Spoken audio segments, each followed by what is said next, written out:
नमस्कार, हिंदनामा न्यूज में आप सभी का बहुत बहुत स्वागत है। क्या वैदिक काल के शासकों की राह पर चल रहे डिप्टी सीएम राजेंद्र शुक्ल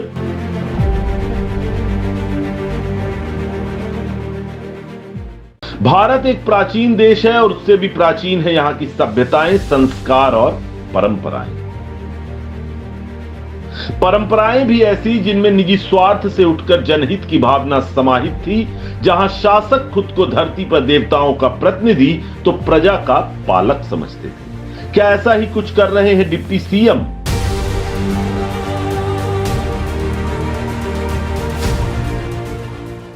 क्या वैदिक काल से प्रेरित होकर कार्य कर रहे हैं डिप्टी सीएम? आज के इस कार्यक्रम में दर्शकों हम इसी विषय वस्तु पर प्रकाश डालने वाले हैं। वैदिक काल में शासकों द्वारा पूजा के हितार्थ किए जाने वाले विभिन्न कार्यों में एक अहम कार्य था सरोवर, तालाब, नहर, कूप, बावड़ी, झील, छोटे बड़े जलाशय इत्यादि खुदवाना, बनवाना, ताकि प्रजा के जल संबंधी आवश्यकताओं की पूर्ति हो सके, क्योंकि जल ही जीवन है। जब देश बने भी नहीं थे तब से ही यानी प्रागैतिहासिक काल से ही लोग छोटे छोटे समूहों में नदियों किनारे बस जाते थे। बड़ी बड़ी सभ्यताएं नदियों किनारे ही विकसित हुई। बड़े बड़े साम्राज्यों की इबारत नदियों किनारे ही बनी और बिगड़ी भी। यह यथार्थ वाक्य है कि जल ही जीवन है। हमारे देश में भी प्राचीन समय से ही मान्यता रही है कि तालाब की गागर ही पुण्य का सागर है। हमारे वेदों में तालाब निर्माण को पूर्त कर्म माना गया है, अर्थात जिनका पुण्य कभी क्षय नहीं होता। नहर, तालाब और सिंचाई के साधन बनवाना राजाओं का कर्तव्य बताया गया है। जनजीवन व जीव सृष्टि के लिए जल की अनिवार्य आवश्यकता को देखते हुए वेद, पुराण, स्मृतियों, उपनिषदों, संहिताओं व नीति शास्त्र में तालाब, कूप, बावड़ी व नहरों का निर्माण का अमोघ महत्व व अक्षय पुण्य बतलाया गया है। यज्ञ, तप, अतिथि सेवा, वैश्वदेव आदि को इष्ट कर्म बतलाकर उन्हें स्वर्ग प्राप्ति का साधन भी बतलाया गया है, जिनका पुण्य निश्चित अवधि तक ही विद्यमान रहता है। लेकिन बावड़ी, कुआं व तालाब निर्माण और फलदार बाग लगाने को पूर्त कर्म बतलाकर इन्हें अक्षय पुण्य एवं मोक्ष प्राप्ति का साधन बतलाया गया। इन कर्मों का पुण्य कभी क्षय नहीं होता। अत्रि स्मृति, नारद पुराण, भविष्य पुराण, ऋग्वेद, यजुर्वेद व अथर्ववेद आदि सभी शास्त्रों में इष्ट पूर्ति कर्म को धर्म का प्रधान अंग मानकर भी पूर्त कर्मों यथा तालाब आदि जल स्रोतों को अक्षय पुण्य कारक कहा गया है। अग्निहोत्र, तपः, सत्यम, वेदनाम चैव पालनम, आतिथ्यम वैश्वदेवश्च इष्टमित्य भिधीयते। अर्थात अग्निहोत्र, तप, सत्य, वेदों के आदेश का पालन, अतिथि सत्कार व वैश्वदेव इन्हें इष्टम कहा जाता है। वापी कुल ताडागादि देवताय तनानि च अन्न प्रदान मारमाह पूर्त मित्य भिधीयते।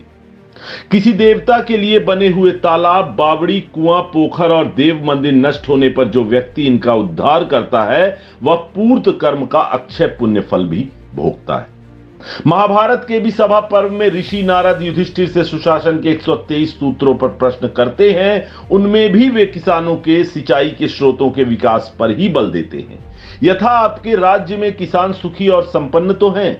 राज्य में स्थान स्थान पर जल से भरे तालाब व झीलें खुदी हुई है ना। शुक्र नीति के अनुसार भी तालाब आदि खुदवाकर जल की समुचित व्यवस्था करना राजा का परम कर्तव्य माना गया था। और इन सारे घटनाक्रमों एवं डिप्टी सीएम राजेंद्र शुक्ल द्वारा कराए जा रहे कार्यों की श्रृंखला देखकर तो ऐसा आभास होता है कि उसी कर्तव्य का निर्वहन संभवतः डिप्टी सीएम राजेंद्र शुक्ल भी कर रहे हैं। हालांकि उन्होंने खुद को कभी शासक या राजा की उपाधि नहीं दी है, परंतु उनके कार्य उन्हें अव्वल दर्जा जरूर दे रहे हैं। एक विधायक से आज प्रदेश में नंबर 2 तक का लंबा सफर उन्होंने अब तक तय किया है। प्रदेश के नेताओं में मोदी के करीबियों में उनका नाम शुमार है। बहरहाल उनके जल संवर्धन संरक्षण के कामों के विषय में बात करें तो संपूर्ण जिले में उन्होंने इस क्षेत्र में महत्वपूर्ण कार्य अब तक किए हैं और आगे भी निरंतर अग्रसर हैं। पूर्वा फॉल, चचाई, क्योटी प्रपात का सौंदर्यीकरण, संरक्षण इसके उदाहरण है, तो वही बहुती प्रपात से जुड़ी सिंचाई योजनाएं तो एक मिसाल ही पेश करती है। बता दें, डिप्टी सीएम ने कई मौकों पर साफ कहा है कि प्रदेश में सरकार की विभिन्न योजनाओं से लाखों हेक्टेयर भूमि सिंचित हो रही है और कैबिनेट की बैठक में रीवा जिले में 9 लाख हेक्टेयर सिंचाई का रकबा किए जाने की मंजूरी और मिल गई है। इन सभी क्षेत्रों में कार्य पूर्ण होने के बाद रीवा जिले के किसान काफी खुशहाल एवं समृद्ध हो गए। बता दें कि रीवा में अभी 3 लाख एकड़ में सिंचाई की सुविधा है। अगले 2 सालों में इसे 6 लाख एकड़ और 5 सालों में 9 लाख एकड़ तक बढ़ाया जाएगा। इसके लिए हाल ही में 6,500 करोड़ रुपए की राशि भी मंजूर कर दी गई है। संसाधनों के सही उपयोग और दृढ़ राजनीतिक इच्छा शक्ति से रीवा का विकास लगातार परवान चढ़ रहा है।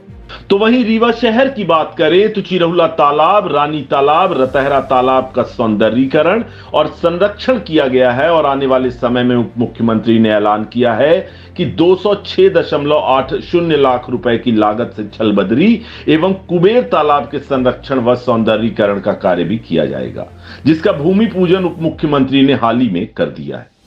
बता दें, उप मुख्यमंत्री ने कहा कि सरोवर हमारी धरोहर हैं, सांस्कृतिक विरासत हैं और इनका संरक्षण हम सबकी सामूहिक जिम्मेवारी। अगर हमने इनका संरक्षण अभी नहीं किया तो आने वाली पीढ़ी हमें माफ नहीं करेगी। वास्तव में रानी तालाब, चिरहुला तालाब, कुबेर तालाब, झलबदरी तालाब और रतहरा तालाब शहर के वातावरण को हरा भरा और सुंदर बनाएंगे। दर्शकों, इन तालाबों की स्थिति पूर्व में कितनी दयनीय थी, यह बात क्या किसी से छिपी है? क्या यह बात किसी से छिपी है कि इन तालाबों में कूड़ा करकट का ढेर लगता था, मैला दूषित पानी जमा था, लोग मरे जानवर फेंकते थे, सारे तालाब अतिक्रमण ग्रस्त थे। सरल सहज भाषा में कहें तो ये सारे तालाब अपना अस्तित्व ही खो चुके थे। इन्हें तालाब कहना तालाब का उपहास उड़ाने जैसा था, जबकि ये सारे जलाशय ऐतिहासिक महत्व के जलाशय हैं। परंतु पुनर्घनत्वीकरण योजना से इन सरोवरों का सौंदर्यीकरण, संरक्षण किया गया और अब देखिए यही सरोवर रमणीय स्थल बन चुके हैं। पर्यटन स्थल, पिकनिक स्पॉट, सेल्फी पॉइंट बन चुके हैं, जहां लोग अपने परिवार के साथ जाते हैं और खाली समय गुजार कर आनंदित होते हैं। यह सब संभव हुआ है उप मुख्यमंत्री राजेंद्र शुक्ल की सकारात्मक सोच के कारण, उनमें मौजूद कहीं ना कहीं सिविल अभियंता के गुणों के कारण। निश्चित रूप से प्रदेश के उप मुख्यमंत्री राजेंद्र शुक्ला इन सभी कार्यों के लिए धन्यवाद के पात्र हैं और इसलिए हमने इस कार्यक्रम की शुरुआत में ही कहा कि डिप्टी सीएम राजेंद्र शुक्ल वैदिक काल के शासकों की राह पर चल रहे हैं। जहां वे किसानों के लिए सिंचाई की एक तरफ व्यवस्था कर रहे हैं तो वहीं दूसरी तरफ जिले वासियों, शहर वासियों के लिए सरोवरों, तालाबों, झीलों, झरनों, प्रपातों का सौंदर्यीकरण और संरक्षण कर उन्हें रमणीय स्थल भव्यता प्रदान कर रहे हैं। हिंदनामा न्यूज की तरफ से हमारी आप सभी दर्शकों से अपील है कि कृपया इन सभी रमणीय स्थलों पर अवश्य जाएं, अपने दोस्त परिवार के साथ जाएं, अच्छा समय व्यतीत करें, आनंदित हो, मनोरंजन करें, परंतु एक ही आग्रह है कि इन्हें गंदा ना करें, यहां कूड़ा करकट ना फैलाएं, इनकी साफ सफाई में सहयोग करें, दूसरों को भी ऐसा करने के लिए प्रेरित करें, क्योंकि यह सभी रमणीय स्थल तभी रमणीय रह पाएंगे जब हम सभी सहयोग करेंगे और यह हम सबकी सामूहिक जिम्मेदारी है। दर्शकों, एक ही अंत में हमारा आपसे निवेदन है सभी से, हमें सपोर्ट करने के लिए फेसबुक और यूट्यूब पर हमें फॉलो और सब्सक्राइब जरूर कीजिए। आपका साथ ही हमारी ताकत है, वरना तो कलम पर पहरेदार बड़े हैं और अनेकों आफत है। धन्यवाद। जय हिंद, जय भारत।